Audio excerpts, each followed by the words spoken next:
My mother didn't even blink when she said it across the dinner table. "You're not even close to the woman your sister is." The words hit me so hard the entire room seemed to sway. I pushed my chair back, feeling every silent year tighten in my chest, and said quietly, "Then she can start covering your mortgage." The forks froze mid-air. My father went pale. "Mortgage, what mortgage?" he whispered, like he was afraid the truth might swallow him whole. But that shock, that terrified little pause, was nothing compared to what came next, because the real truth hadn't surfaced yet. My name is Lena Marquez, and for most of my life I've been the quiet shadow in a family that worships my sister, Serena. People assume I'm shy, but that's not really it. I learned early that in my parents' house, staying quiet kept things calm. And calm, no matter how fragile, always felt like something worth preserving. On paper, my life looks steady. I'm a senior financial analyst at a freight management firm near Lake Briar Port in Riverton, Illinois. I work with spreadsheets, deadlines, and systems that behave exactly the way people don't. There's a peace in organized numbers that real life has never offered me. Most days follow the same rhythm: the distant clatter of trucks loading at the port, the hum of fluorescent lights, the comforting tap of my keyboard. I return to a small apartment overlooking the water, turn on warm lamps, sometimes cook a simple dinner, tie my hair back, and let the quiet settle around me. But the steadiness breaks every Sunday, the day I drive to my parents' two-story home in the suburbs. A place wrapped in trimmed hedges and the illusion of a perfect family. Inside, perfection cracks fast. The moment I step through the door, I feel 16 again. The second daughter, the supporting character in Serena's endless highlight reel. My sister has always been the star. Tall, magnetic, the kind of person who enters a room and immediately owns the oxygen. She won debate championships in high school, landed a full scholarship for law, and walked straight into a career that had people applauding before she even proved anything. And me, quiet, consistent Lena, the invisible one who paid her own tuition, worked side jobs through college, and learned never to ask for help. Not because my parents disliked me, just because they preferred the louder story. Still, I showed up every Sunday because they insisted on it. My father would always say, "This family has a place for you. Don't leave it empty," half joking, half serious. And my mother called if I was even 10 minutes late. "Family comes first," she'd remind me, though it always felt more like Serena first. The dinners were always predictable. My mom made the same roast. My father asked Serena the same proud questions. She listed her victories like clockwork, and I pushed food around my plate, pretending the weight in my chest wasn't growing heavier every week. But the Sunday before everything exploded felt different. My mother kept darting sharp looks at me. Serena was smug more than usual, like she already knew the ending of a story I hadn't been given. Even my father's smile looked forced, stretched thin, like it was holding something back. I felt it, something building beneath the polite clatter of dishes, but I ignored it. I laid out the silverware, pretended not to see the tension simmering under every breath. When we finally sat down, the usual ritual began. "She's presenting at a major conference next week," my mother announced proudly. My dad added, "Serena has always been exceptional," giving her a smile that belonged on a political billboard. Serena shrugged, feigning modesty. "Well, talent gets noticed." I chewed slowly, swallowing chicken and years of resentment. I had spent the entire day at work fixing a massive financial disaster someone else caused, but that wasn't the kind of accomplishment that ever made it to this table. My achievements stayed tucked in the background of this house, quietly ignored like old receipts. I tried to shift the conversation. "I led a big project at work this week," my director said, but my mom cut me off with a flick of her hand. "You're doing fine, Lena, but Serena's work affects entire communities. It's different." The line hit exactly where she aimed it. I stared at my plate, reminding myself to breathe.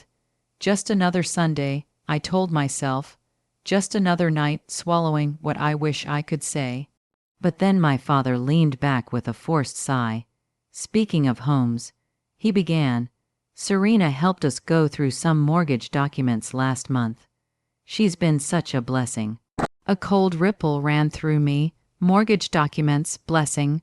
Serena's smile stretched. It wasn't a big deal, she said lightly. My fork stopped halfway to my mouth. 4 years of payments pounded against my ribs. Payments I made quietly, month after month, because my parents told me they didn't want anyone worrying. I had skipped vacations, postponed graduate school, and delayed buying my own place, and now they were giving her the credit. A slow, rising heat flooded my chest. My mother must have sensed it, because she gave me that patronizing look that always meant swallow it down. And then she said the sentence that finally split something open inside me. You're not even half the woman your sister is. The silence didn't just fall. It cracked. I sat up straighter. The chair legs scraped harshly across the wood floor. Every unspoken word I had ever buried surged to the surface.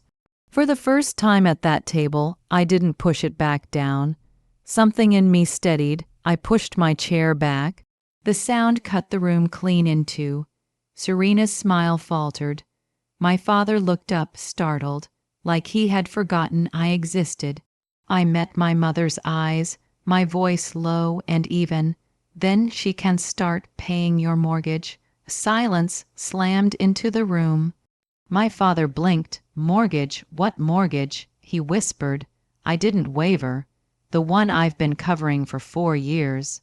3 faces shifted at once, shock, denial, and a flicker of fear. My mother recovered first. Lena, don't exaggerate. We never asked you. You did. I said, interrupting her. Every month, just this once. We'll take next month. Don't let the bank send a notice. I have the bills, all of them. My father's face drained.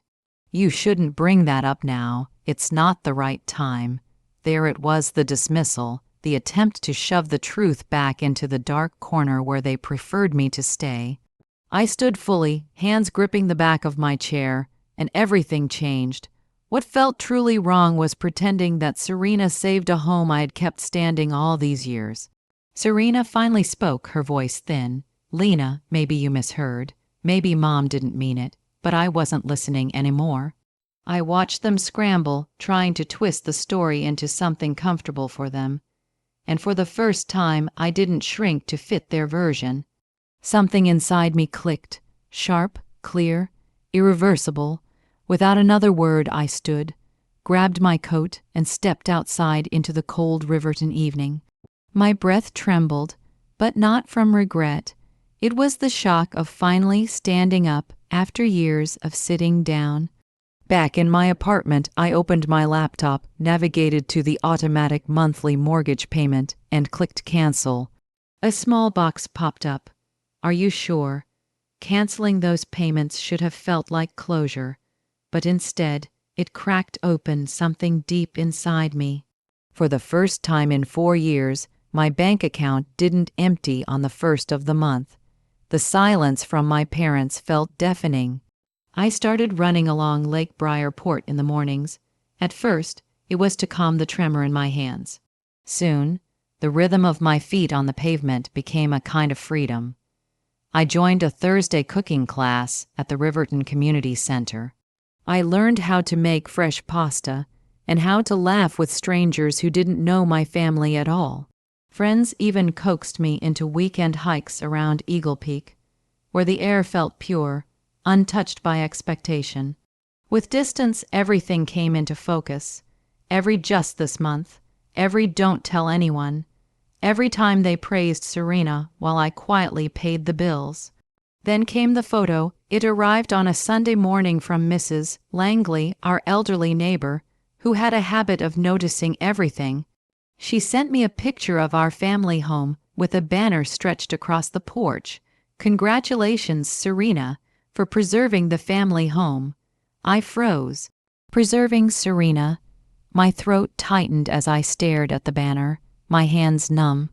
Every late night transfer, every sacrifice, every time I'd reminded myself, family comes first, erased, rewritten as if I had never existed.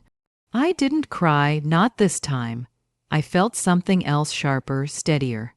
I went to the dining table, pulled out the folder where I'd kept every bill and payment I made over the past 4 years and began organizing them, month by month, date by date. The papers no longer looked like a stack. They looked like a quiet autobiography of my effort. Then my phone rang. It was Clara, a friend I trusted. "Lena, you should know," she whispered. "Your parents are planning a family appreciation dinner next month in Seattle. They asked me to make the slideshow." I braced myself. "Let me guess, it's about Serena." "It's worse than that," she said, her voice tight with discomfort. "They want to highlight her as the reason the house was saved, anchor of the family, hero," all words I had earned but never received. "Send me the file," I said. She hesitated. "Are you sure?" "I'm very sure." When the slideshow arrived, I opened it and let out a hollow laugh. Photos of Serena standing proudly in front of the house, my parents hugging her on the porch, captions like, "Thank you, Serena, for keeping our family home safe." I made a copy of the file and added what they had erased. After the last slide, I inserted a timeline of my payments, bar charts of my monthly support, screenshots of messages from my mother, blurred for privacy but clear in meaning. The final slide showed the house with words, "The truth deserves a place too." I saved the file to my laptop, the cloud, and a USB drive I kept in my bag like a heartbeat. Weeks later, I moved into a new apartment in Seattle, bright, quiet floor-to-ceiling windows with a view of the skyline. I bought a light gray sofa, a small oak table, and one tall bookshelf. For the first time, I entered a home that belonged entirely to me. Then came the invitation, a message from my mother, family appreciation dinner, dress nicely, no explanation, no acknowledgement, no apology. When the day arrived, I didn't go to impress anyone. I went to finish something. The restaurant in downtown Seattle glowed with soft amber lights.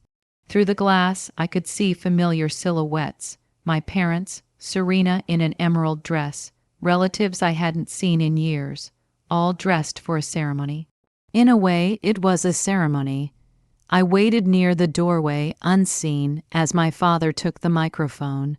"We are here," he began, "to honor our daughter Serena, who stepped up during difficult times and helped us keep the home that has been in our family for decades."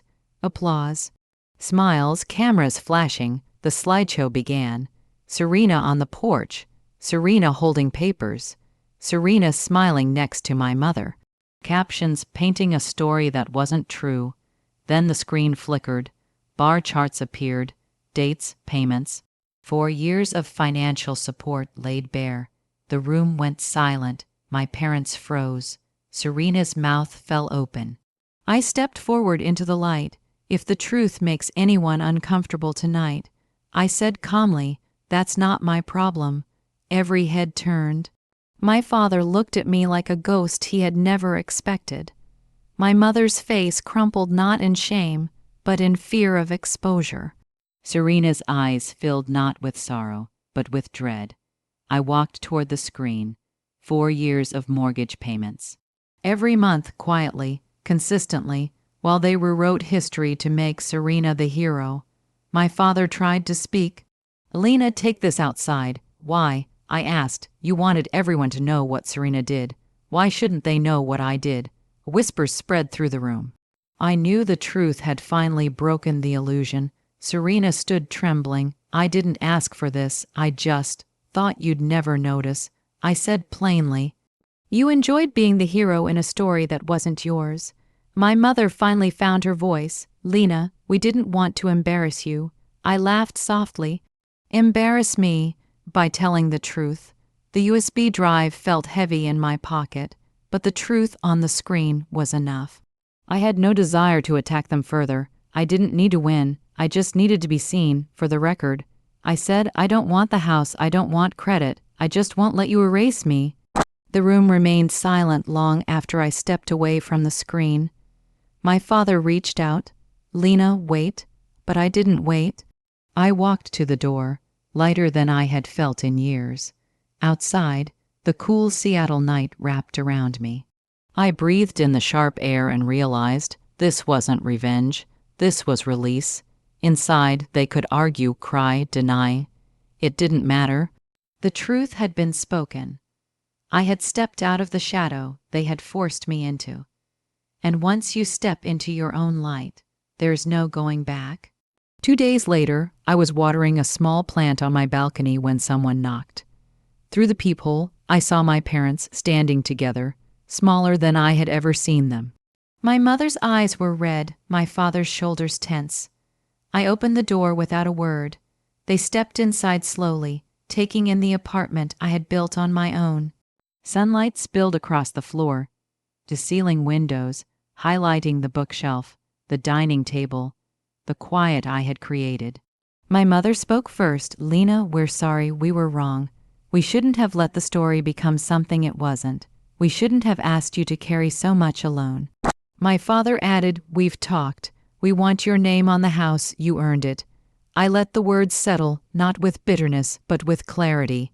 I don't need it, I said. I have a home now, my own. What I needed was respect and honesty, not a deed. They fell silent. My mother's hands shook. My father stared at the floor, unfamiliar with the weight of the truth. I'm not angry anymore, I said quietly. But I'm done disappearing. If we rebuild anything, it has to start from that.